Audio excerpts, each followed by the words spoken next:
Good evening, folks, and welcome to episode 8 of Martial Meh. And today we're going to be taking an intrinsic look down JKD tonight. And there'll be my teacher, Sifu Chris, who I need to give back to more. Renee, Blade Tech started in the late 90s at Chris Smith's school. I had an ACL prepared, and I was a liability to go on the floor with a bunch of young JKD guys. Not that I was old then, but so I go on the sidelines. I just have guys attack me with a knife, and I couldn't move my mobility. Right, had a knee brace, so that was coming out, and then kind of out there. But it started there, and he was so gracious enough to let me do that, and got behind it, and Blade Tech to where it's today. But it started some 26 years ago, and he's been, not just an inspiration, but always backed me, told me, always do your own thing, and create a monster. I've been doing it ever since. So, but kind of reminds me of me a little bit, like me telling you always do your own thing. I know in the last 2 months. But yeah, incredibly grateful for him doing that. No reins on me, gave me the freedom to do that. So internally grateful for that. And I must pat myself on the shoulder when it was Gilgamesh. He will go into deeper on that. And I was his first certified instructor. But, just what you said right there, a good instructor will always not hold you back or hold the reins. They'll Yeah, and we're going to go into that too. Yeah. So, folks, if you're listening, tell us where you're watching from. Smash that like button. Without further ado, we're going to be bringing Sifu Chris Smith on. And remember, folks, I'm the nice one. Renee. Not so much. Depends on the day. We just got to call for what it is. All right, here he is. So, welcome. So glad you were able to come on. I'm really looking forward to this, not just for the intrinsic look into JKD and your lineages and compare and contrast, but just you as a instructor and what you still in your students. We're gonna get to all that good stuff. Renee is still stuck on episode 55 from MFA discussion. He truly believes it's the best, life-changing, and he just has to keep it. So folks haven't watched it. He wants folks to make sure they do watch it. It's just that life-changing. It's inspirational. So, so how you doing? Welcome. I'm great. Thank you. It's pretty cool being here. When I saw that you had doing something new, because I remember the FMA discussion, which is still present. Cool. But this is neat because you get to, it's just martial arts, right? Just martial meh, which it's a cool and interesting title. I think, meh kind of sums up how I feel a lot of times. So that I have to give credit where it's due. I was literally at the gym. I'm saying, hey, we got to come up with a name. I kind of was throwing names at Renee, and they were more, to be honest, kind of on the generic side. They weren't too exciting. You know what I mean? I'm not that exciting of a person. So Renee came like, hey, I got something. And he came back with his logo. Marshall met with his little dog, and it was a done deal, which is basically the logo what you're seeing right there. So yes, a menacing Boston Terrier. Oh yeah, they're fierce. Hey, my Boston attacked Dean when he was here. And flying kiss. Boom. And I've been forever compromised. It was pretty awesome to watch. I actually saw it in slow motion. It was like, no. Dog is the funniest thing, though. I remember, I woke up in the morning at Renee's and I opened the door and it's like right there, just sitting. I'm like, okay, I guess we're starting our day. But yeah, so let's jump into it. So I guess let's start with like when you first got your introduction to JKD and I guess initial thoughts, and before we get into what kind of perpetuated kept you going, obviously. But yeah, what was the start, and what were your thoughts? So, as a kid, my mother signed me up for martial arts classes, and I would go, I would quit, I would go, I would quit, and that went on for a long time. And the problem I found was that, you know, sometimes you get an instructor and he makes an investment in you, and then sometimes you get an instructor and he just wants to bark at you. And if listen, if that's his style of teaching, that's great. But I definitely needed someone to help me put things together, and I wasn't getting that in the traditional martial arts, you know. So, but I'm still going. I'd go, I'd quit. And then when I was like 17, I realized that I actually did like the martial arts.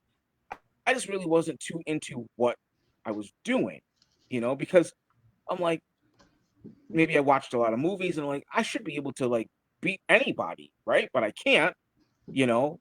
Um, so uh my uncle tells me you would probably like Bruce Lee style. And I'm like, I didn't even know Bruce Lee made a style. I just, because I didn't know anything about it. I knew nothing about it. So I bought a issue of Black Belt magazine, and Bruce Lee was on the cover because he was almost always on the cover of Black Belt and Inside Kung Fu and Inside Karate. I mean, listen, at least every couple of months he was on the cover, right?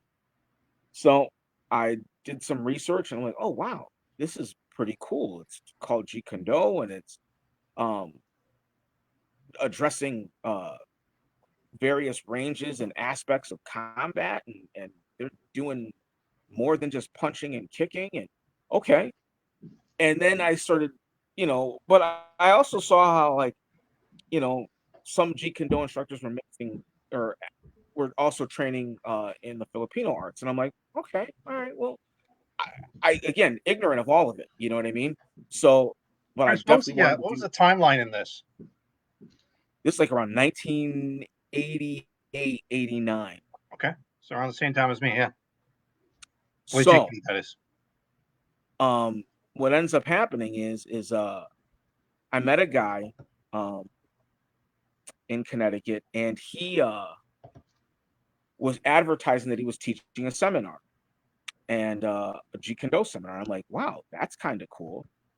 So I went and met up with him, and we talked. And he was saying how he also ran an ongoing class. At the time, I had just started college, and I didn't have any money. And at that time, what he was charging was just too much for me. It wasn't too much money, just too much for me. You know what I mean? So I'm like, all right, well, I can't take your regular class, but I'm going to go to the seminar. I go to the seminar, and uh, I, there's I don't know, maybe 20 people there. And there's a guy over in the corner who, uh, at the risk of, you know, I got the feeling that the guy over in the corner who was attending the seminar also knew more about the martial arts than the guy who was conducting the seminar. All right. So I'm like, okay. So, I'm just taking it all in. I leave the seminar and I'm like, man, what a day. I learned a lot of stuff. I'm not sure what I learned, but I learned a lot of stuff. Um, so now I'm like, I got to get a job, because if I get a job, I can make enough money to learn this stuff. So while I'm looking for a job in the classifieds, I see an ad in the newspaper, and it said, self-defense students wanted. Learn aspects of Filipino martial arts, Jeet Kune Do. I'm like, oh, okay, this is, how does this work? And it's in my town. So I So this is call all the guy. Connecticut then. Yes. This is all Connecticut. Okay. Yeah. So I go, and I meet the guy, and I'm like, oh, I remember you. You were at that seminar. And he's like, yeah. And we talked, and I started training with him. And that was Ron Kozakowski. And I trained with him for about 13 years. Um, Along the way, he introduced me to other exponents of Jeet Kune Do. He introduced me to Paul Vunak. He introduced me to Larry Hartzell. He also introduced me to the Gracie family. You know, Mm. Yeah, he was so he was a Hartzell rep, right? Because I remember correct. I've been to a school, like, God, like a decade ago, if not more. Okay. And I remember Yeah. seeing all of his stuff there. Because, like, Yes. yeah, Larry You was were awesome. there, Renee? I didn't know that. Oh. Yeah, I went there for a there was like a joint bikini seminar with Tim Wade, Oh my Philip God, Chalmers. Renee. I was there. You were there? I was there. Get the fuck out of there. You know what's funny? I I went was there with quiet. Tyler. I You went were there there. with Tyler and Philip. Yeah. And because Philip's wife had a dream that he's going to crash his car if he drove them by himself. So I flew to Montreal and we drove in like the fog all the way down to that seminar. I was there. Yeah, got you. Wow, that was with God. There's so many guys that were there. Yeah, it was early 2000s. Yeah. Yeah. Yep. Wow. I'm sorry, Chris. No wonder I didn't enjoy it. So my wife just said hello. She's basically, She's among my biggest. she's stalking us. Yeah. So one of my biggest supporters, and so It's awesome. Train with Ron. He introduced me to all these great guys. Introduced me to, just a who's who, Master Chai, Francis Fong, and a couple other guys who, Edgar Solite. I ended up, because of Ron, I met Rick Tucci, and I was just always with Ron, and I learned some great stuff there. And eventually, I started checking out some of these other instructors on my own, and so that was the start, and a lot of things happened during this time. So, like, whenever Sifu Hartzell would come to Connecticut, Ron would bring him in because Ron was his rep, like you said, Renee. We would do a private lesson with him. We would do a seminar with him. We would do a private lesson with him. Like, a couple of hours, or maybe do 2 hours on Saturday, 2 hours on Sunday, whatever the case may be. And that went on for like every time he brought him in. Every time he brought it was like at least once a year, twice a year, right? Yeah. If I was home, I could show you. I got like my passbook from when, like, that was how you advanced in the organization, with all the stamps, and I have all my the seminar certificates. Yeah. So that was basically, like I said, that was the beginning. Now during this time, so that was like, I started in 1988, 89. Around 1992, I took a trip out to California, and that's where I really started putting in time with Vunak. And I actually, on that first trip, no, my second time out to California is when I met Mark Denny, and he roped me into a gathering of the pack. Like, literally, Nice. like, all my gear is packed. I'm supposed to be going home, going home. Like, all my shit is packed. And I had no idea what was going on. I'm like, wow. My buddy's like, hey, I told Mark that we'd stop by before we left just to say bye. I'm like, all right, cool. I'm like, I'm thinking home. I'm thinking, get to the airport, get to the. So we pull up to his house, and across the street, there's like at least 150 people, at least. And I'm like, what's spectators, going on? Right? Yeah. And he comes over, like, hey, you made it. And I'm like, yeah, we made it. I guess I'm sure. And so next thing you know, he's got his arm around me. I'm standing in front of a camcorder, and I've got borrowed gloves, borrowed stick. I'm like, what's happening? And you just gotta let it happen, man. Just gotta let it happen. So, now, in retrospect, if I had known, I would have definitely done it. But it's a little different when, like, you're thinking, it's like if someone says to you, hey, we're gonna go camping. Okay. but like you're on a flight to fucking Vietnam. Like, wait a second, I didn't sign up for this. Wait, you get what I'm saying? It's like, so anyway, so that happened. And then there's it, also like 80, like between the 88 and I know I'm going to get a lot of hate for this, but between 88 and like late 90s, that's like the golden age for like Bunak, I would say. Like yeah, that's when like all like I remember like my instructor was the first Canadian to be certified by Bunak. who's that? Trevor? No, that Okay, was Makoto. That was actually Trevor's instructor at the time. okay, Yeah, okay. Trevor was in BC, but he was Gotcha, training with Makoto way before he was trained with Bunak. gotcha.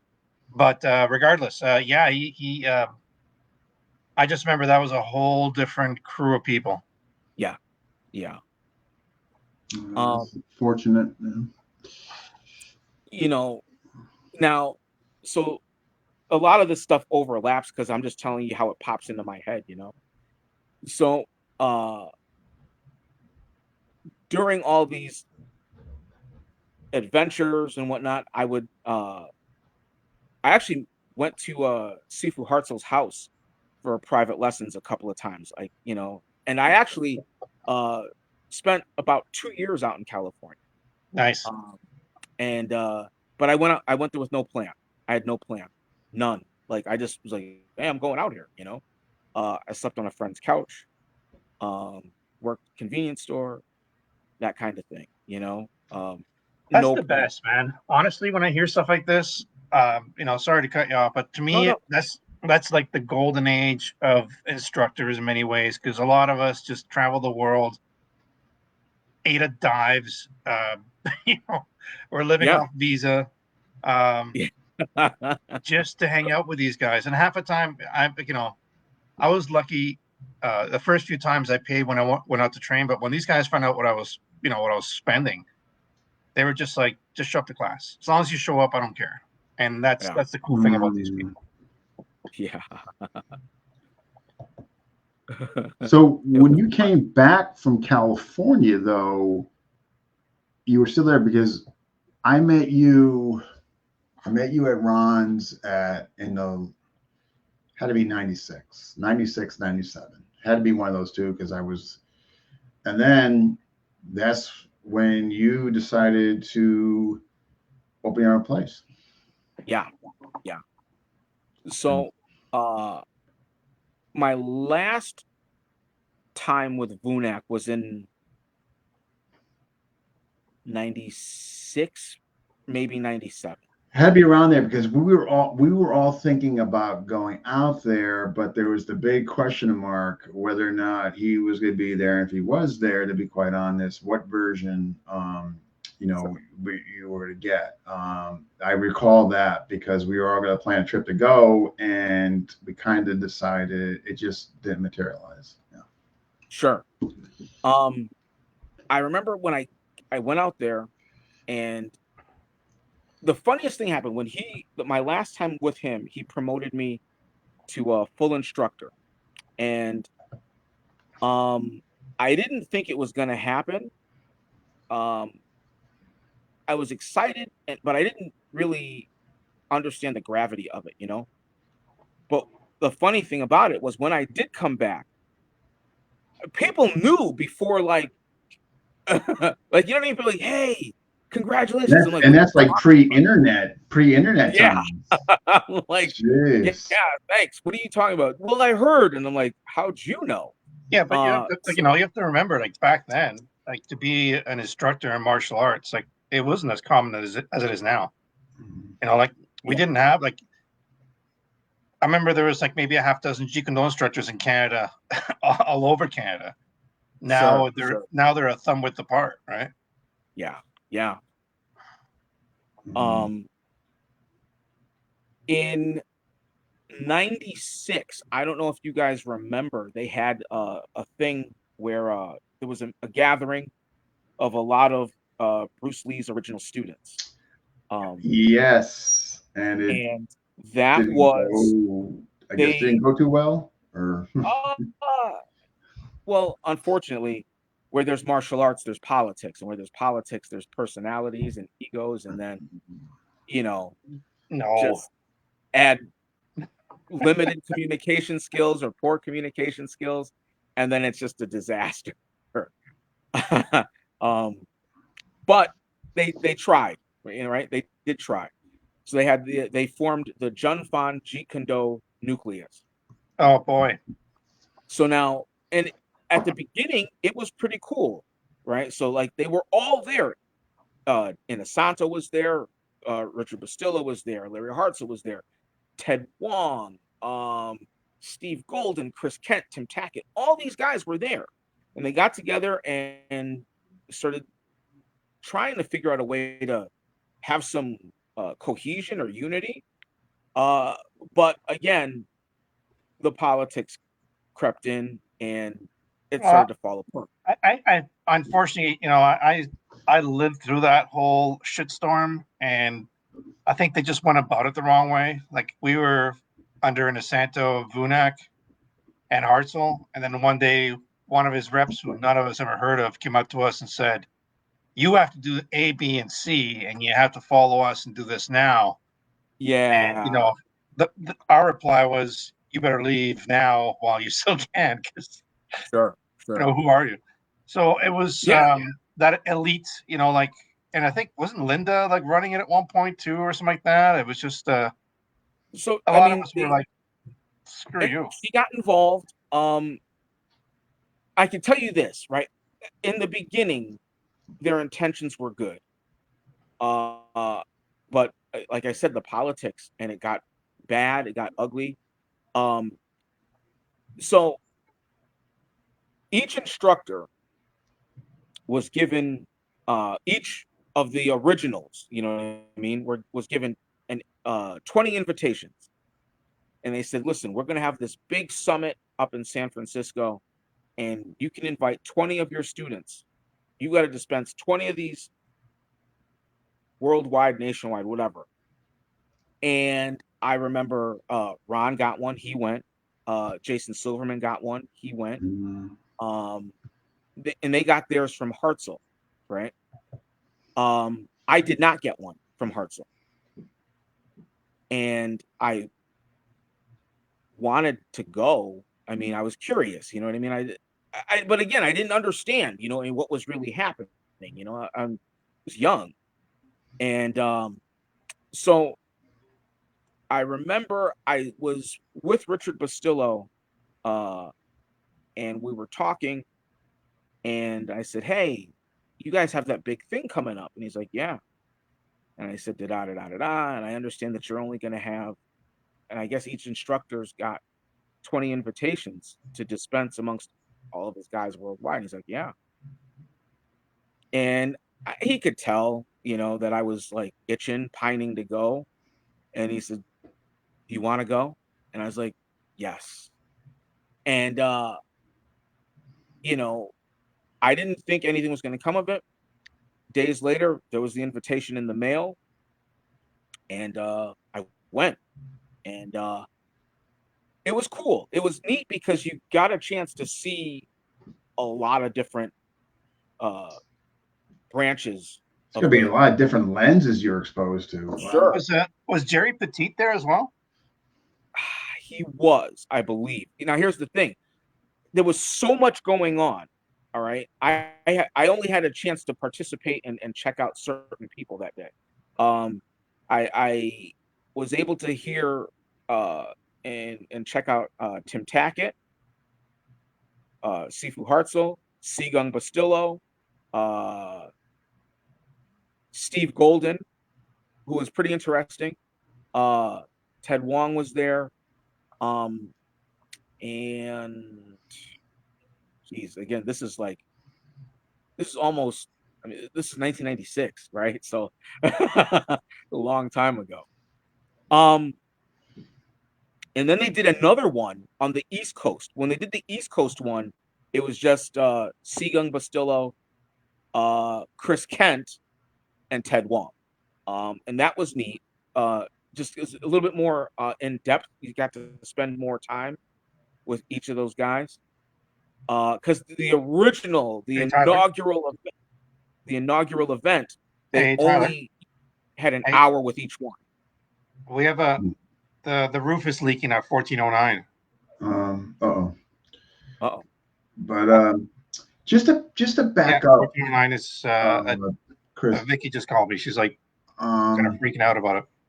before you met Bastillo and actually I don't know. started to go with I'm in him, the middle of a podcast. I'm just trying to figure it um, out at the same time here. So what rank did you have at that point? Because you were certified not just via Ron, but Ron, Vunak, and yes. Hartzell, correct?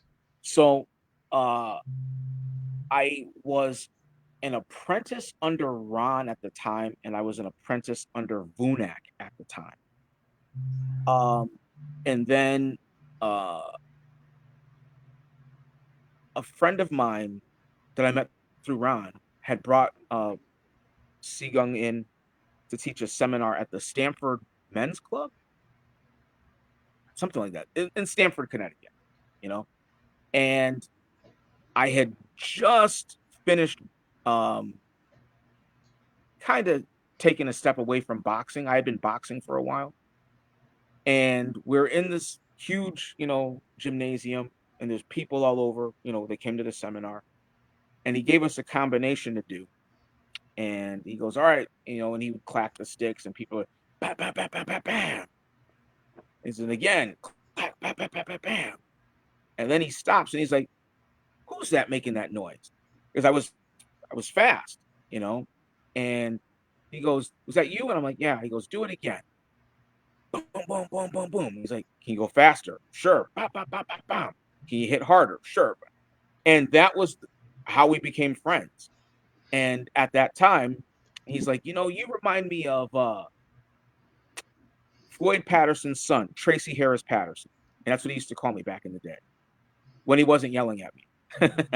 He'd call me Oh, Tracy. I can see why. I remember the nephew. I can remember him fighting. Actually, yeah. I can see why he would make that correlation. All right. And that was so the more he invested in me, the more I wanted to invest in him. So was it fair to say at that point in Junction, you were still with the others, but you were heading more towards Basilo? Yes. So at that time, I was about ready to test for my apprentice under Sifu Hartzell, and I was literally following Bastillo up and down the East Coast, until I finally went out That's there. right. Then there was a New Jersey crew that was bringing him a lot, right? Oh yeah. So I mean, out of all of them, again, because also having spent time out there, I've put in the most time with him. But I at one point I could tell you the exact amount of hours. Like I probably logged in about 300 hours with Sifu Hartzell. What?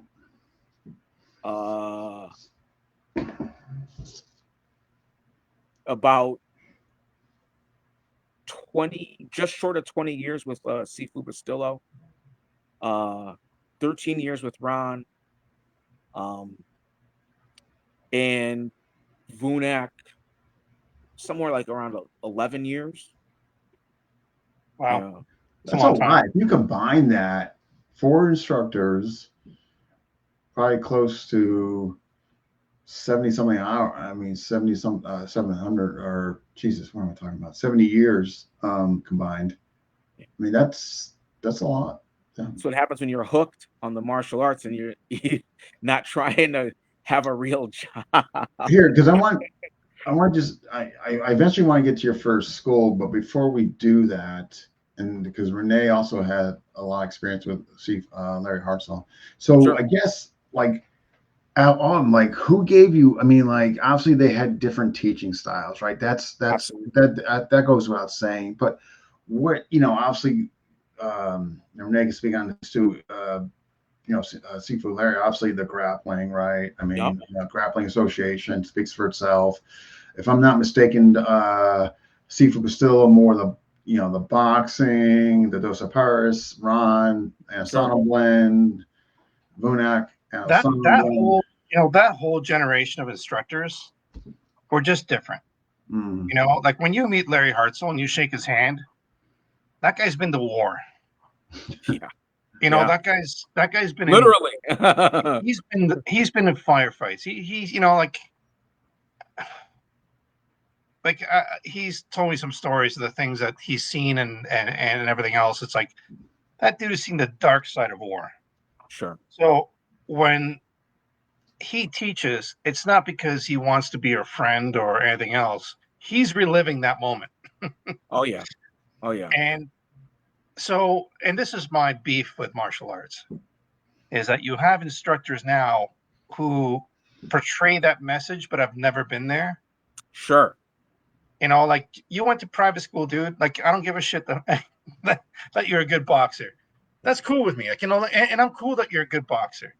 But when I talk to somebody who's, like even when we had Adam on our podcast, Mm. and that he's been deployed over a dozen times in different countries, and he's seen it like for real. Like I listen to those people because they have a different way of teaching and a different way of giving information. Because it's from a, hey, I saw a guy getting his hand lopped off, or I actually seen this work. It's so. Anyways, that's my rant for today's show. No, I think you're, yeah. I mean, just and having experienced all of them except Bunak, I definitely experienced the three, as Chris knows. But yeah, let's just. I mean, like, would you get? I mean, like, would you get? Like, I mean, obviously, it would be fair to say Basilio was probably the most influential just by sheer amount of years. But there certainly had to be. I mean, you had to get the basic building blocks, so to speak, if you will, like from Absolutely. Ron Vunak and then the grappling components and type stuff from Hartzell, right? Sure. So with Ron, that was a major part of my foundation. Even and had I not spent time with him when I went and took classes at the Inosanto Academy, I might have been lost. Mm. Because if they let you jump into one of Dan's classes, if you can't keep up, Oh, I would be. I was lost with Larry. I would be lost. Yeah, yeah. It's just way too much. so even there would be times when I couldn't like, and Dan, a lot of times when he would teach, he would go and use all the Chinese terms. So even if my terminology was weak or soft, I as soon as I saw what he was doing, I was like, oh yeah, I know this. Bah, bah, bah, so he'd like ping choi, gua choi. I'm like, whoa, what? Hold on a second, okay. But once I see him do it, okay, cool, I got this. So the foundation, and definitely um being curious about what's out there. That's what I Mm. got. I got that. He made me wonder why, I think it's, and I'm gonna let Renee jump in here, but I think, and I'm not saying you did this consciously, because obviously I wouldn't know that. But when I look at, like, a lot of times I look at folks from FMA, okay, who specializes in what range and what I want to extract from them with Sure. intention.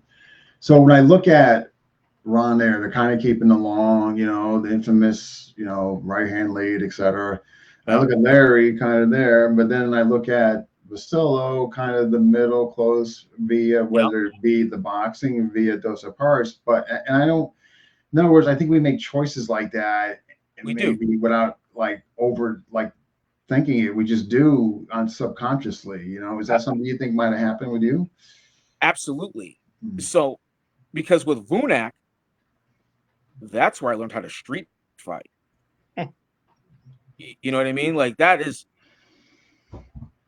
you spend an hour having a conversation with that dude, you'll be a I'll better never fighter. forget you saying that. That's so funny you brought that up. Like, there's very few people that you can have a conversation with and you leave a better martial artist. Martial arts. And I don't know if that's like exact verbatim what you said, but I'll never forget you saying that. Yeah, it's the truth with him.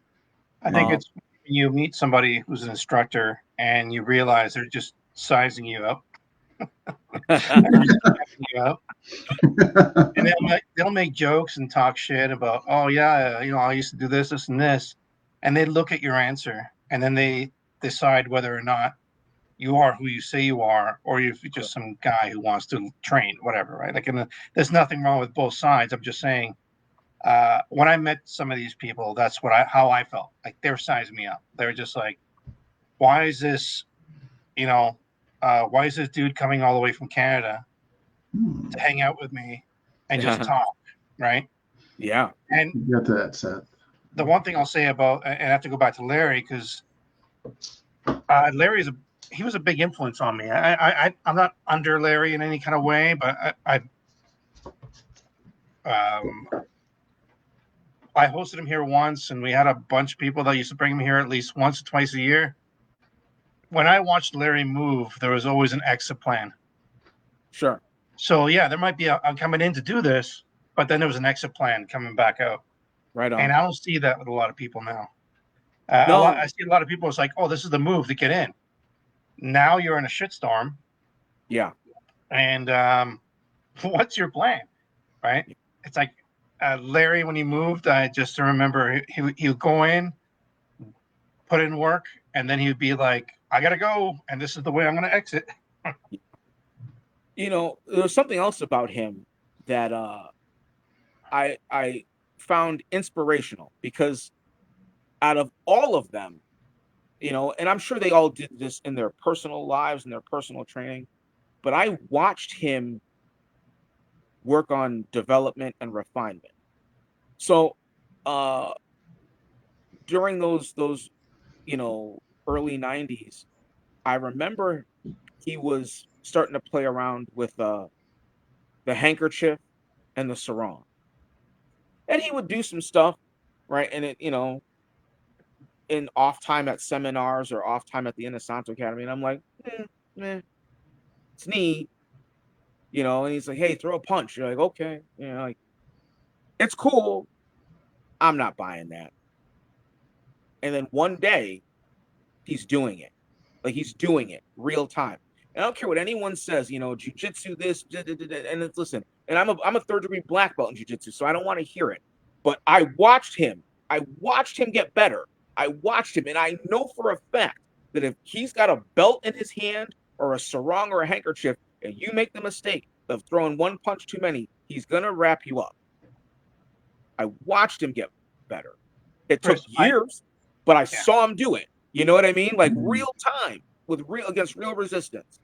100%. And I'll say this: when I first met Dean and I saw the stuff he was doing with, like, the knife disarms and holding onto my arm and everything else, in the back of my head, I was like, wow, that's an amazing pile of bullshit. And then he came to my house and then he did it at will. When I was actually trying to say, no, I was being nice, but I'm not going to be nice now. And then he kept doing it. And I was like, okay, well, I guess this shit works. And that's the difference between a true martial artist. Gilgamesh and Fuse. But the cool thing, they'll never lie to you. They won't say, you do this with me once and you're good. They'll tell you, you have to work at this if you want to work. Sure. Right? Sure. And Dean told me for $19.95 a month for the next 3 years, he will teach me everything I need to know. There you go. See, one-stop shop. You'll be hardly. Oh, gosh. And that's American. That's like $500 Canadian. Right. We gotta take that. And wait. Oh, and the tariffs. The tariffs, man. I got wacky on the tariffs. So. Oh yeah. But well, I hope you enjoy Branos because we're cutting the power to your country. I know. It's God. Oh Lord. I know. Before we go down a rabbit hole. Okay. got to get this, man, because I just think one of the most exciting times I ever had during my martial art tenure was the group of guys at your first school, the excitement, the enthusiasm, just the different personalities. It was like you couldn't plan it, orchestrated it better. And I guess my first question would be, and whatever Renee wants to come in with, why did you want to do it circa year 97, whatever, when you first opened? So I guess a twofold question here. Sure. One, what was the inspiration decision making that you wanted to do your own school? And what was the decision making inspiration for the name Gilgamesh? Oh, wow. Okay. So there were a couple of things. The first one was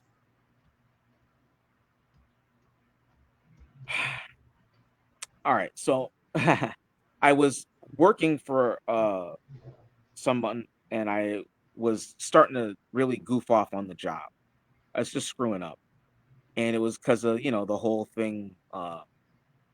You're dating a girl, you break up, and you're just miserable, right? And my boss is like, you know, you got to do something. You can't just stay like this. And I'm like, I don't have to do anything. And then they're like, no, you got to do something. And I'm like, well, what am I supposed to do? And they're like, well, you've always dreamt of opening up a school, and you don't have a reason not to. And I didn't have a reason not to. So that was like the last push. I had always wanted to do it because I thought to myself, if I can open up a school and teach, I can learn for free, you know? Because it was like Vunak would always say, listen, what you need to do is you got to get together, you got to get some training partners, and that's how you're going to get better. The Mm. problem is that there's not a lot of people doing at that time. There weren't a lot of people doing this stuff. No, your So timing you I got to thought make, was pretty good. I mean, right? you know, so you have to make training partners. How do you make a training partner? You teach them, you know. So that uh that was it, between being miserable and needing to do something with myself And economics, man. and economics, and it started to work, because it's like you know, I was I used to go, and while all this stuff is going on, I would go and uh for about a good 3 years, I would go and drive from Waterbury to the Stamford area, jump on the train, and I would go and train with Phil Nurse for Muay Thai Mm. and Guru Don Cuesta for Doce Paras. I remember And I Don would do that West. twice a week. I mean, listen, fortunately, the rent was cheap back then because that's all my money went to gas, tolls, and lessons. And, you know, I just hooked. But if I can go and teach people, then either the money I make from teaching, I can use that to pay for my lessons, or you know what? Maybe I won't have to travel as much because if I get these guys good, we can work on some of the stuff that I learned in my lessons. Or bring folks in, which you did, right? Yeah. Yeah, I was like a I was like a traveling carpenter. So I'd have my couch on my motorcycle, and I would work somewhere. And sometimes I would have to make a decision whether I buy a $2 slice of pizza or put $2 worth of gas on my bike. Yeah. And there's plenty of times I had a sleeping bag and I was sleeping on a bench somewhere because class starts at 7 and I don't have a place to stay. So, Yeah. like, to me, I miss those days. Like that to me, that was the golden era of martial arts. And I think that's again, and that's why I beat a dead horse over this. I'm really jaded when it comes to like the new stuff that's going on now, Sure. or you know, just quality wise. I hate to say it, but I just Yeah. don't see it. Yeah, quality control, Or the unfortunately, is heart. still Like listen, like you would, I'd leave everything behind and go somewhere and train. Yep. You don't But you see know that what else? nowadays. You know what else too is for a lot of this stuff, right? We didn't have YouTube. So now I literally could go sit in front of the computer or grab my phone and go, what's an exotic style of Silat or an exotic style or whatever, a Kali or a scream, whatever it is. Which island in the Philippines has got the coolest or newest or freshest or Yep. whatever style of Kali? And I can just go boop, boop, boop, and then there it is. And I can watch. Whereas before, we're like, listen, there's a guy, he drives trucks for a living, but when he's in town, he's Yeah. teaching stuff. Okay, let's go check this guy out. And you're learning stuff, and you're not sitting there talking into your phone. Okay, he does this and this, and then he does this and this. You had to actually write it down. You had to write, okay, all right, and then you're like having to revisit it and replay it in your head, and that's how that was. Remember, like the old school, like in Asano seminars, all the older guys there had like binders this thick. Yep. And they're all like sitting there writing the meticulous notes and stuff, right? Yeah. That was pretty crazy. And then afterwards, same thing. Get your certificate and ask them if they will sign your training book, sort of thing. Yeah. Yeah. Hey, I just want to get a quick. Again, I want to thank my ex for throwing all that stuff in the garbage for me. Oh my gosh. I really appreciate you for that, and thank you. Hey, I got a quick question. I just want to get in before I don't forget. And it's from Seth Raymond. And basically, his question, I think this gentleman lives in Scotland, or if I'm not mistaken, and that is, just got to locate it here because the comments. Oh, Tommy Carruthers? Correct. Yes. I know he's you guys ever, I mean, I've heard nothing but good things about him. Dude's fast. Super fast and super strong. I haven't actually seen any training videos outside of his what's it called, like his I don't want to call it stunts, but like I saw him doing like a straight blast, which was stupid fast. I saw him like from sitting to hovering over his hands and going into a handstand, like very strong. Looks like good attributes, but I can't say anything good or bad about him. I've heard nothing but good things. I hear he's legit, and yeah, I guess we'll go with yeah. So, well, I can say this. I'll say this. Okay. That I've never met him. I've seen those same things. I've seen that he's fast. Here's the thing, though, that I notice with a lot of Jeet Kune Do when it gets demonstrated on video. And you know what? If they want to come after me and hunt me down, that's fine. I'm an easy guy to find. I don't want to fight anybody about this stuff. But the truth is, if you go and look, most of the people when they teach Jeet Kune Do, they're always sideways, right? And it's like, and it's an attack comes in and they go and do this and they do this and they do this and they do this and they do this. But it's always that side profile. And if you were to go and watch when I teach class, I never do anything from side profile. I don't like that at all because it's not real. So we'll move around and I might say, hey, throw a punch or hey, throw a kick. And they're like, well, which one? I'm like, I don't care. Throw whichever one. Now, there are times if I want to demonstrate a specific technique, I might say, we'll move around and when you feel ready, throw a jab. Or throw the hook or whatever, the round kick. Because we need to show that this art is alive. And that's a great point. Everyone sees the side profile stuff. And if you think about this, right, Jeet Kune Do, in theory, number one is America's first legitimate martial art because it was created here. And the other thing, right, is that I tend to think it's the most one of the more aggressive martial arts. JK, you're speaking JKD? Yes. I'll go one further to really piss people off and say that most arts evolved in North America. Yeah. And number two, when it comes to like the aliveness kind of thing you were talking about, I'll say this. A lot of people now, when they're showing their moves and their amazing strikes and everything else, it's static. You know, people are attacking zombies. Yeah. When I first watched some of those first Panther videos with Vunak and the bar fight, that wasn't static. Right. He's Right. like, Right. he's like, oh, if a guy throws a punch, you straight blast him. You watch the guy getting straight blasted across the room.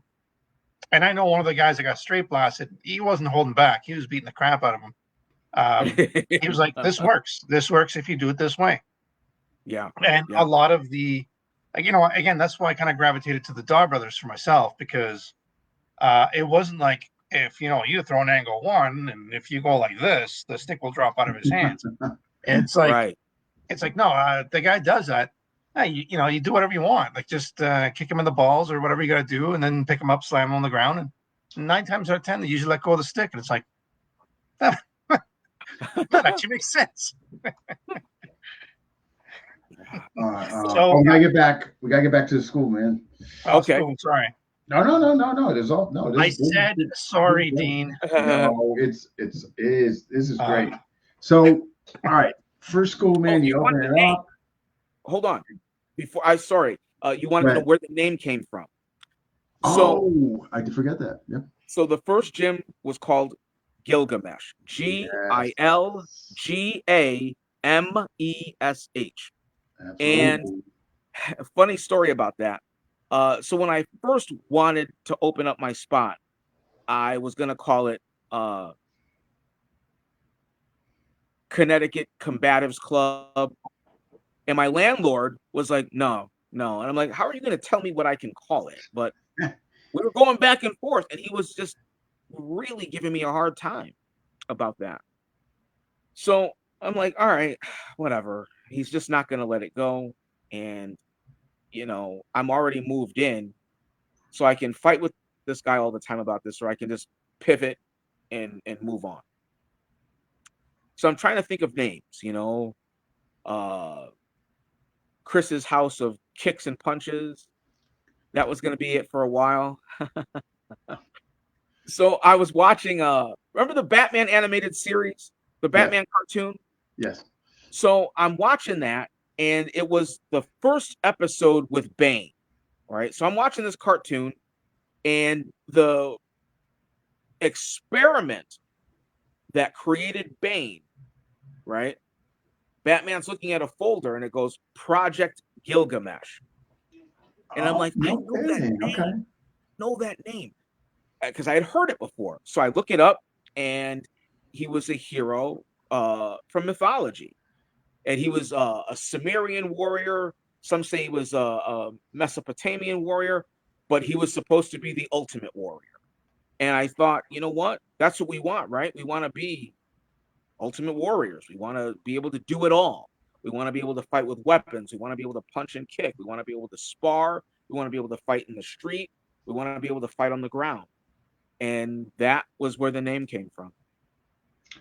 Man, was that, again, I can't emphasize it enough. That just was like just the initial group of guys there, like that movie Jim Cotta. That was fantastic.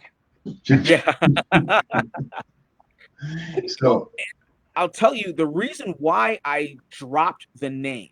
There's only one reason why. Yeah. And two things happened in my life that were pretty significant. One, my son being born, and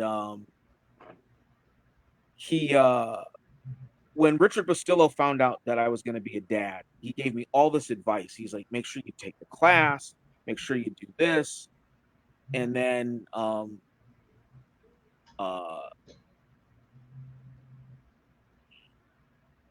he gave me some help, some financial help, a boost.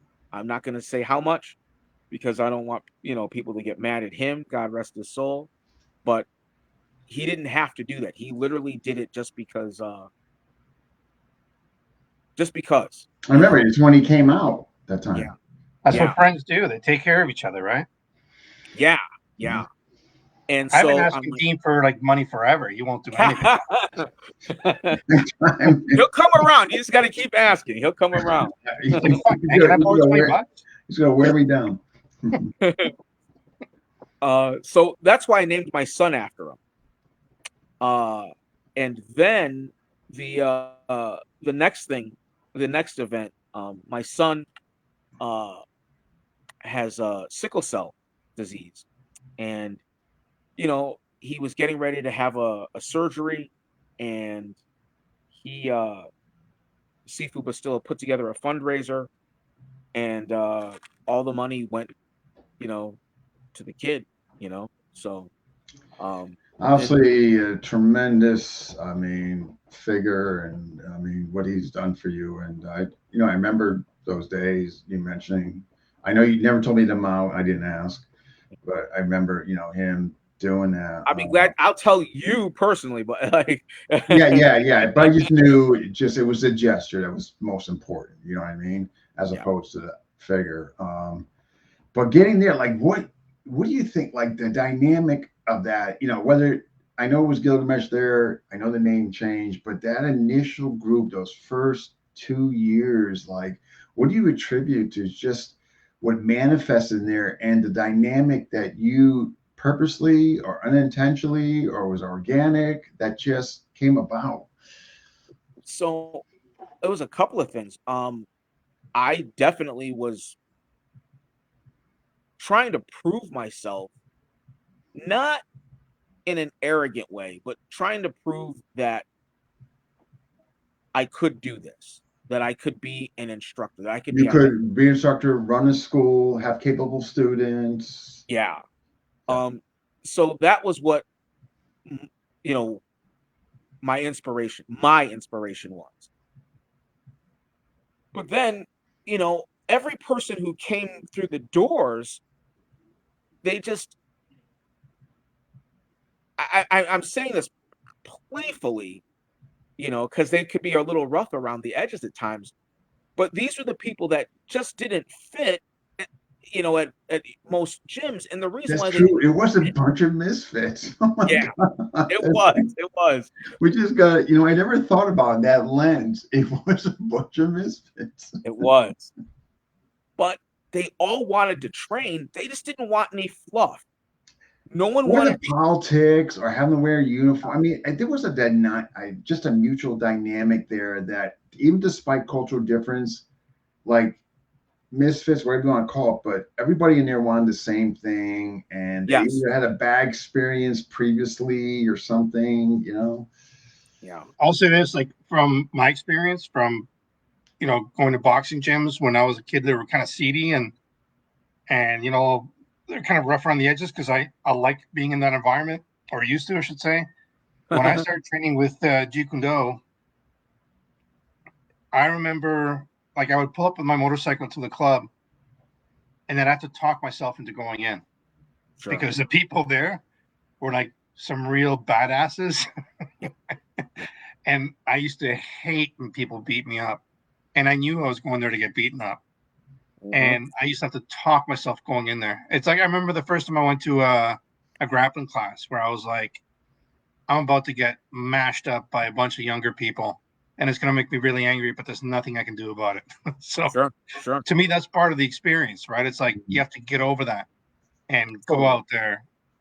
And, there's no pretty gloves. The gloves they give you have like tape on them, and Yeah, the heavy weights got 2 chains instead of 3. Like that to me is like the most amazing thing in the world when it comes to like these old school gyms. Yeah. The group, I mean, I kind of used to once it started, it would kind of feed itself. It did feed itself. I think that's accurately said. It just grew, the enthusiasm, and everybody got along. There was just such camaraderie there, like Yeah. different walks of life, but everybody was able to talk to one another. It just didn't matter. Like I just never saw a group. I've yet to experience a group like that, with different walks of life, but yet everybody was just like friendly, and there was no egos. Nobody got angry at somebody because they went like there was just none of that. I mean, it's yeah, and yeah, whatever you did to foster that, yeah, Yeah, that but first place. back then, guys like that, if they did have the wrong energy, would get checked, right? Sure. Yeah, And the we had one judo guy. What he was quirky, man. yeah. But he wasn't a student. He was a guest. So yeah. Yeah. Um, That I don't even know what happened to that guy. He was a yeah, but so who? But yeah, I mean, those were my funnest times. Again, I was mentioning to Renee. It's where I started Blade Tech out of there. I mean, just God, it was just that was just such a great memories. You know what it is? I like there's memories there and people there that I will never forget.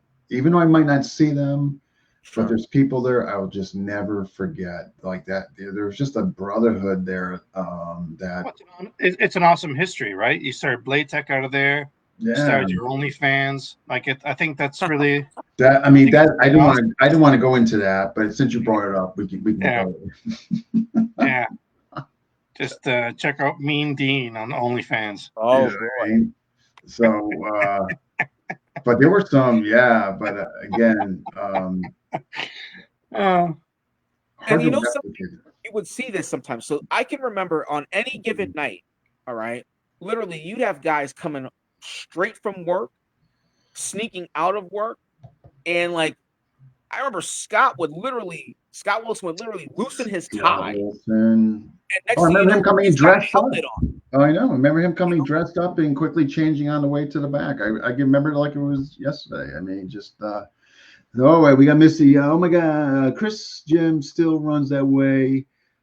Yeah, no, I definitely appreciate that. But that first school, Missy, I just gotta be honest, man. Chris, But what are you teaching at your school now? I like to say the way of the fist, but I teach striking on Monday nights, which is boxing and Muay Thai. Um, Nice. I like Muay Thai. I like boxing. My personal, and this is just my personal belief, that most people, if they're excellent kickboxers, they don't box well. So I can't have that. So all the Muay Thai guys, they have to learn to box. You know, because boxing has they're masters of timing and distance management, and footwork.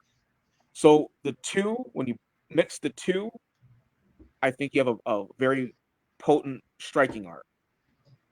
Right after that, we do no-gi, jujitsu, and wrestling. So like we'll start standing, and then it'll like wrestling takedowns, and then we go right to the floor. Tuesday nights is gi, um, and that's like about a 2 hour class. Wednesday nights is Jeet Kune Do and Kali blended. Um, Thursday nights is instructor's choice, but it's jujitsu based. Friday night, which sees a lot of traffic, is open gym, but it's like every Friday night you've got guys sparring in the ring, and you have guys rolling on the mats, and then you've got guys doing both. Um, and then Saturdays a little of everything, But so at least every week you're gonna have an opportunity to learn jujitsu, no-gi grappling, boxing and Muay Thai, Jeet Kune Do, and FMA. Yeah. wow, it's well covered. I And mean, the largely, yeah. Yeah. sorry, with FMA, what's the blend that you're doing? Like the So I okay, mm, just FMA. So I'm certified in the blend, like most of the guys from the Hartzell, Inosanto lineage, like Vunan. Inasano blend sort of thing. But I'm also a first degree black belt in Dose Pares. Oh, nice. And I welcome any opportunity to try something new. I've taken lessons with Dean. We've gone over stuff, some Illustrissimo stuff. We've gone over some of his Blade Tech stuff. Not the newest stuff, but I'll be there for it. Yeah, We've just gone like over I some gotta of show the you the new Flamenco. stuff. Yeah, I think you'll like it. Flamenco. I have friends who also I now here's that thing with politics, right? You've got guys who I have friends who are both certified in Atienza and also Saya. Mm. I'm not a fool and I'm not blind. When they're doing stuff, I ask questions or I'm borrowing, but I'm not going to be ignorant and say I know or teach those systems. I appreciate them and what I have learned from them I like. So for me, when I teach class, it really depends on my mood. I might give you some Doce Paras stuff. I might give you some Lameko. Um, I've done some Villabril. Uh, I've done some Pikiti Tertia. Dean and I were talking about an old friend, and I I'm was falling. Oh forced my to do God, a talk lot about of Pikiti Tertia. characters. You know, He right um, there, he made the show back. Jesus, man. yeah. So I like all of it, and I feel sorry for any instructor who is trapped and like I just do this. I've taken a couple of private lessons with Mark Denny back in the day. You know, um, he had me swinging tires and stuff like that to work on hip Yeah. movement and everything. You know, uh, I Like enjoy all of it. it's like Mark, in my opinion, is probably one of the top people who can break down a fight and tell you what will work and what can't work. And he'll help you apply it to yourself. From analytics, oh, that's neat. Okay. Like just yeah, absolutely. Like for me, like I seen him break down fights where I never even would think about the way he was thinking about it. So Interesting. That's cool. but again, but you gotta move with a lot of people. Guys, I know I'm looking at my phone a lot. I'm leaving for vacation tomorrow morning. So I am just like work is blowing up. So I don't mean to be rude when I'm doing this. So No No, problem. no worries. I mean, we're gonna, we're so hey, what I definitely would like the last cover with you is um this whole thing with the Ted Wong lineage versus the conceptual. Like, and I know it's like when I look at I love Jeet Kune Do, once in a while I'll just go in there. And I guess I'm amazed, and maybe I shouldn't be amazed, but I'm amazed because I can't believe there's still this battling going on, this differences, and I thought that was like a dead issue, Oh, but I'll I'm know. seeing it like stronger than ever. And so, what do you attribute to? Like, why is there still this just malignant, divisive aspect in JKD regarding these two things? I think it could be money. I hope it's not money. I was I hope it's holding my not mouth because I money. didn't want to say that. um, But it could 100%. be. It could be. Uh, wanting to be popular or famous or whatever. But you know, I've been around. Again, I'm not gonna sit there and anger the Jeet Kune Do gods and say I've Yeah, been but would you mind doing this for me? sure, For those who are watching, maybe they don't understand the difference. Like, so can you maybe just give a brief and not like the difference between the two? sure. So the biggest difference is that the people who are in Ted's lineage, right, literally focus just on what Bruce Lee did. That's the simplest way of saying it. They went and like his what he did is the law and it is the Bible. Gotcha. And that's okay. I listen, he's why I was here in the first place. You know what I mean? Like that's I wanted to do Jeet Kune Do. But he also said numerous times throughout his writings, like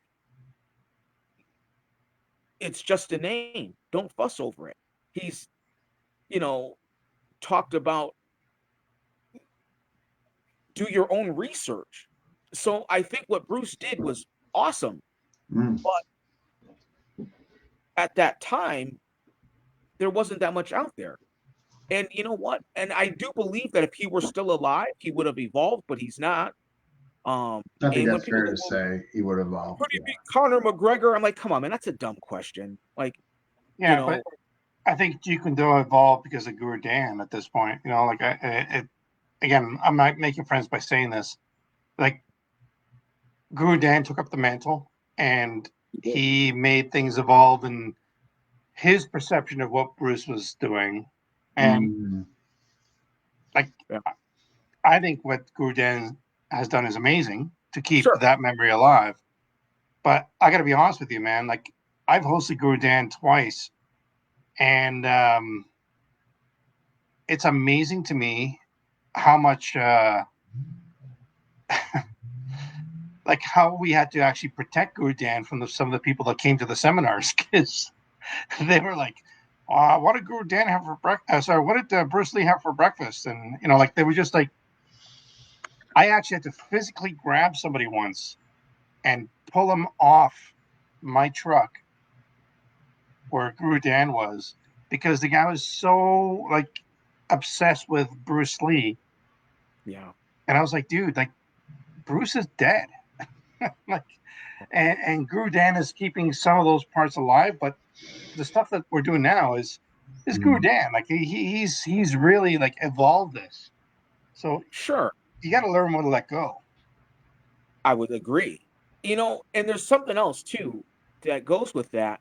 I- Again, for the guy who wants to just do what Bruce taught, good for him and enjoy it. And listen, it'll it should get you through. Do I think it would work on a guy who's trained in boxing? Maybe. Here's the problem, and that is any martial art works if you train, right? If you pressure test it, if you train against resistance. But if you don't, because like people don't make jokes about haha taekwondo. Go say that over. Go. I know guys Go straight up get somebody who's training 5 days a week. who will turn you out, dude. You know what I mean? He'll Turn cook. you out, Yeah. you know. Right. So look So at Joe Rogan with a psychic he has. yeah. He So will like he will make you yeah. he will empty things that are in your bowel that you think like from when you were actually born. We got Yes. Orlando. I'll say that. Mhm. And that's you look at karate tournaments from like the 70s. There is no chance that you would like step up to those guys. Like those were different animals, Sure. completely Sure. different animals. Yeah. And Totally. that's the difference between people who did it for money compared to people who did it to defend themselves. Right. Right. Right. And man, I watch some of those like I'm obsessed with watching some of these old videos sometimes, and I'm like, these guys would kill you, Yeah. Yeah. and not even think twice about it. Sure. And it's not the like the laser light shows when they're trolling the staff. Like these guys just used to like punch people out. So I don't know. Sorry, I'm on my No, that's second rant. okay. It's quite all right. It's the truth, right? So now, if you look at how the concept guys do things, right? I've yet to meet a concept guy who didn't get exposed to the original art. I was. I've trained in depth and at length in the original art. I appreciate it, but I also know that, something? If I want to hit with power, boxing is a really easy way to do that. Mm. Boxing is a really way to give me experience in applying my Jeet Kune Do. If I want to learn how to kick hard and have powerful knees and elbows, that's what Muay Thai is for. I use the boxing and the Muay Thai and stuff like weightlifting. That's what it is to a Jeet Kune Do, man. It's weightlifting, or that's what it should be. Yeah. Um, and then listen, if you don't have a ground fighting component to your training, it's Yeah. gonna one day, maybe not today, maybe not tomorrow. It could take a year, but one day you're gonna mess with the wrong dude. You're at a bar having a good time, and there's a guy who you get into an argument, and this guy you didn't notice that his shirt said Rutgers Wrestling, and Yeah. all of a sudden, Division One. boom! Yeah, because Bruce Lee didn't do this, so I'm not gonna. Okay, that's good. Yeah. You're about to get It's busted. you know what's interesting, Train with a and bunch I'm of not saying I'm high right. level black belts just to get back up. Like Yeah. that's what I did with it when I did privates with them. I was just like, I just want to get back up. Yeah. So, and that's what we train. It's like, how do I get back up? And someone does this. Yeah. And after like 3 hours where I'm walking, like Quasimodo back to my hotel, but that's all I wanted to do. It's like, I don't want to spend time on the ground. I really don't. Agreed. So how do I get back up? And so that's one of the big focuses I had in my training. And it's only now, after the 17th or 18th time that I quit jiu-jitsu, that I'm going back at 53 saying, all right, let's see how this works out, right? So it's I don't know. For me, it's something we have to learn, and we adapt for the time that we're at it, and then when we have more time, like I now have, it's something I want to learn. Yeah. Like this blade tech thing I heard about recently. Yeah, I heard something about that. You know I what's don't funny know. is I sent Dean a video of me just screwing around with my knife, and he's like, "Why are you not actually taking this stuff seriously?" It's like, because I'm not a serious person. Yeah, we're gonna. Well, I got plans, but we'll talk about that. But Chris will tell you, man. When I'm driven, uh, get out of my way, man. Oh yeah. The But journey doesn't stop. yeah. Oh no, he was in my basement. He was like punching me out, Chris. I was like, please don't beat me like this. My kids are gonna see me bruised in the morning. Hardly. I can't have this. I Who can't got have almost this. a cracked rib from a And he was headbutt in like the clinch? laughing, and all I saw was this. It's like All lies, propaganda. I I mean, woke up the next day really early, and I actually ordered him breakfast so that he wouldn't be upset with me. like, it's just, oh my gosh. But here's an interesting thing, Sifu, and I'm not saying I'm right. I'm not. Matter of fact, I'm going to really approach this delicately. If Bruce Lee was behind find your own way, take me useful, discard what's not, your own path, check everything out. When I look at the Ted Wong guys, when they're very protective of that, and it's almost like they're going against like what he Absolutely. stood for, an aspect, and I hate dare use the word hypocrisy, but it's almost like they're not even truly doing the essence of what he stood for. Absolutely. Okay, so I'm not off. Okay. Yeah, but Absolutely. hold on. How like Bruce was what, like 126, 5'6" sort of thing? Like About 5'6", 130 pounds, maybe. okay. Maybe. Maybe. So back then, to people who were untrained, he was like a god, right? Yeah. I think that'd be a lot different today. Sure. Sure. I'm not saying he would. And listen, I get a lot of Bruce Lee hate mail because of the things that I say, and I love Bruce. And here's the best part: when I started doing Jeet Kune Do, I had no idea who Bruce. Like because I was like moved to Canada, I didn't know that that's what Bruce Lee actually did, which is even funnier to me. But Sure. I think it'd be a lot tougher time now than it was back then. Well, You got me. Hey. I think that if he were alive, I don't know if the art would be different. I know he would have been different, because everyone who I've ever met that trained with him said if he saw something that worked, he's like, all right, we got to start I doing know this. you're 200 pounds heavier, Seth. So I definitely think it's different because this is like Guru Dan's interpretation, right? Like it's his, amalgamation of all that information. But Bruce was a different kind of thinker. Maybe he would have something completely different. Maybe he would call it Sistema. Yeah.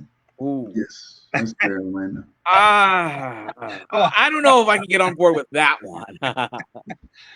But I it's do a shame you're still seeing this arguing and all that, and like I just don't get it. Like when I go on there, it's that generally speaking is the topic, or I mean, well, topic of argument, I should say. It's not the only thing in there, but if they're arguing though, it's generally about that, and I just don't get it. It's just like Sure. I don't know, but it's easy for me. I don't know. Maybe I don't fully understand the context of everything, but when I see from outside the lens looking in, it just seems crazy. I still think it's hilarious that people got butthurt about Quentin Tarantino's depiction of Bruce Lee in his movie. Like to me, that was like the funniest thing in the world when people are like, "Bruce would have never done that." It's like you don't know him. I just look at it like this, right? The guy is responsible or was responsible for why most of us train. 100%. And if you say he's not, then I'm like, no, that's bullshit. Because where did you grow up? You know what I mean? Like, even now, people who didn't grow up with Bruce Lee still know the name. Like, yeah, you know it's iconic. I mean, he's going to stand the test of the time. You know what I mean? It's, you know, he gave us a framework. He gave us some great concepts to work with. What more do you want from the guy, right? I think when I think about Bruce Lee, and this is just like my 2 cents, he's one of the only people that I saw in that generation that gave us the freedom to say, train and all this different stuff because it all works. And if you put it together properly, you can actually have a chance of survival. Yeah. Because everybody else is like, no, you have to only train in Iron Fist, you know, banana style or whatever the hell it's called. Sure. I don't know. But it's like, I love the fact that he was the only person who mixed it up and said, go out there, think, and just have fun and learn with different people. Yeah, and I think that needs to get really back into that whole philosophy. I think needs to be the for every art. You know, for every art. There you go, every art. Because like, listen, like all the collie groups that I've seen lately, it's like it has to be Modernista, it has to be Dos Tepatos, it has to be PTK. In my opinion, you should be training with all those people and making your opinion about what actual combat should be like. Yeah. True. Good point. What we should be doing, I think, if you look at the NFL, right? I think the NFL has probably cornered the market when it comes to development and how to apply technology, right? Like science, the NFL, right? Like there's just no matter what happens, right? Number one, if you look at how they train, they have the most structured workouts, right? It's like the whole thing. They got like, you know, offensive coordinator, defensive coordinator. They have a quarterbacks coach. They've got a separate coach for the wide receivers. A running back has his own personal, like, so you know what I'm saying? They work all the kinks, all the bugs out. They have got it figured out. Martial arts is like, no, I'm not doing that. The NFL, I didn't even know this, but it makes sense when I found this out. They have a Hail Mary pass drill. So it's like every person has a job. So if I'm the quarterback and I put a bomb into the air, win or lose, both the offense and the defense, you know, both teams they've done drills for that. I didn't know that. But in martial arts, no, I only do this. The only thing that exists is FMA. The only thing that exists is boxing. The only thing that exists is Muay Thai. The only thing that exists is jiu-jitsu. And it's like, what are you talking about? Are you trying to win fights, or are you trying to? Now, if you just want to do jiu-jitsu because that's what you want to do is jiu-jitsu, then you should do jiu-jitsu. Go back to the tough the Ultimate Fighter championship thing, the TV show when George St. Pierre was there. He brought a sports psychologist on. Sure. Everybody's like, let's kill people. Like, let's Yeah. do all this stuff. And he's like, oh, I'm going to bring a guy on who, can help you think about what you're doing in the middle of that combat thing. Yeah. And if people miss that, that's crazy, because that's like, wow, he actually went completely out of the box Sure. and brought this guy in. Or even when he bought Jean-Charles Skarbowski, That guy. the crazy TIE fighter who showed up smashed. Oh yeah, he's awesome. He had a sippy cup. Not a sippy cup. He had a big soda cup with like vodka and God knows what else. And it's like, how is that like messing with your head? We have a guy who is just like, he trains in Thailand. He just fights like that all the time. And it's not the way it was explained to me by one of my Thai coaches was like, it's not personal. It's just business. Yeah. And hey, like we live throughout this, so we don't have like fight camps. We just like go out and party and we train. So it's just like a whole different mentality that brought into this, which to me was pretty awesome. Yeah.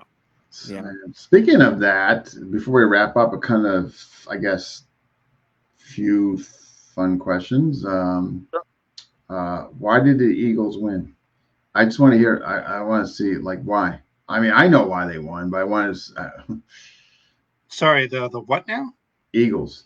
They were the better. He brought up the NFL, and he's an Eagles fan. Oh, sorry, I thought you were talking about the band. Yeah. No. They were the better team. But why though? Like, why do you think why? A couple of things. I think the reason why people put so much stock in the Kansas City Chiefs is everyone everywhere will go and they pick a certain narrative and everyone jumps on board. And I think a lot of people are waiting for the next big thing. So while the Eagles winning was a surprise, it shouldn't have, because like if you look at it, on paper, I don't see why it was a surprise. On paper, they were like. That's my point, and they're like, well, the Chiefs have been winning games. They've won. Every game was close. Yeah, exactly. Every game was close. Yeah, there was no way they were, because people were afraid or they backed off.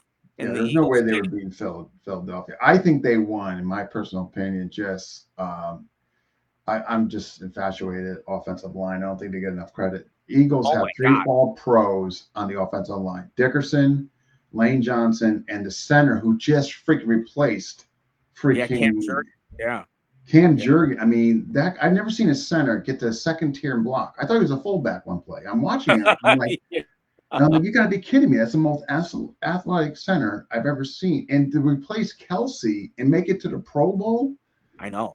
Guy I can't believe. Honestly, guys, this is fascinating. But do you actually think that Bruce Lee would be an Eagles fan? I think he would have been. Yeah, I do. Chris is going to say yes. I'm going to say yes. And you know what else too, though, Dean? Their defense. They have that. Their defense was incredible. Like basically, they won the line of scrimmage on both sides. Yes. There's the game right there. In my opinion, there's the game. If you're controlling the trenches on both sides of the ball, unless you're just turning the ball over every freaking time, how the hell are you losing, right? In my opinion. Yeah. Cowboys. But something that speaks to a lot about martial arts, right? You're beating up the team on the line of scrimmage, right? And so I would say that's basically like inside. I think it's parallel there, like you just mentioned, right? Right. So it's treat somebody rough, bully them, grind on them, beat on them. You'd be surprised, man. You can put the quit in somebody pretty easily. When you're just getting moved around, offensive line is just moving you around, putting you where you need to be, and just, I don't care. That's got to be debilitating over 48 minutes, man. I don't care who. Yeah, they won that line, both lines of the scrimmage, both sides. I remember, you look at like your some of the best boxers, right? Like a Roberto Duran, right? Cleaned out the lightweight division. Cleaned it up. Yeah, and it was a bully. You know, like Tyson. What he Actually, did to some of those guys in that division was criminal. yeah, yeah, yeah, Oh, yeah. the body stuff, the manipulation he would do. It was a work of art in that. I mean, but yeah, he's unbelievable. I mean, another one doesn't get, in my opinion, a top. Willie Pep, man. I Love mean, him. the guy was undefeated before the plane crash. Before Yeah. his plane crash, the guy was 90 or 100. I mean, whatever his record was, undefeated until the plane crash. You know what I mean? Yeah, yeah, They're saying these guys are the best when they got 50 wins. I'm yeah. like, you're talking about guys who fought 100 times, a couple times in a month. How can you even? I don't understand that. It's not even the same. What do Have you you think, ever Renee? Sugar Old Ray time Robinson? boxers versus these new guys that he's 40-0. Yeah, but that kind of makes me laugh about North America as well, because you look at some of these Thai kids who've been fighting since they're like 11 years old. When they get to their pro level, they're 100 and some odd fights in. It's true. I mean, yeah, that's what I Yeah, mean. It's just like you look at some of these. Yeah, it just how are you comparing somebody who had 100 plus fights? yeah. How, and they fought way beyond their prime. How can you even compare all-time greats to those guys? I Sure, don't understand sure. that. It's just like, So that's why I Without was the thinking, benefit of being able to pick your fights. You know what I'm saying? They're like yeah, I your fighter, mean, you don't eat. You know. 100%. Like, Sugar Ray honestly, like Robinson. I believe like I'm a better person in a relationship now because I fought maybe 200-300 times with my ex in the span of 4 or 5 years. He's an all-season pro. I am Hey, Kokolo. I am as tough as leather when it comes to fighting now. Which just kills me. Like Sugar Ray Robinson. It's like, how could you compare these? It infuriates me. I just like, be quiet. 201 fights he had. 201. That's what I mean. Willie Pep had 100. I mean, it's just like those guys should be in the top 10. Like, Yeah. And Yeah. Bert Sugar I thought was one of the more accurate guys who he would put up in there. You know what I mean? Sure. Yeah, but somebody's got to go, he's the best. Well, no, obviously you haven't watched old videos of these other guys. You know what I mean? What is that thing they call it? Recency bias, right? That people have these days. Yeah, it's like, today's NBA is great. You definitely didn't watch the 80s. It's just Yeah. like, Yeah. No. it's just, yeah, I know we can go, but I do got to write. But hey, man, this was awesome, and I really appreciate it coming on. I hope it was enjoyable for you and fun. Oh, it And was good, Dean. Thank you. I really appreciate having me back. Renee, anytime that you want to come on and talk about 355, and talk about it. Hey, Chris, can you stick around for a couple of minutes with us? Yeah, absolutely. All right, folks. Hey, I want to thank everybody that was watching and all that. It will be downloaded to YouTube channel, Marshall Matt, if you want to see it. And you can send your donations now to dean@blinds.com. At Blinds. You're supposed to do the GoFundMe for my blinds. I already used that money. I'm sorry. Renee, you're supposed to do the GoFundMe for my blinds, and I'm still waiting for the GoFundMe. Okay, let's wait until I get back from vacation. All right. I mean, I've only waited 2 years, so what's a few more weeks? I mean, Exactly. All right, folks. Thank you. Bye, everybody. Mm-hmm.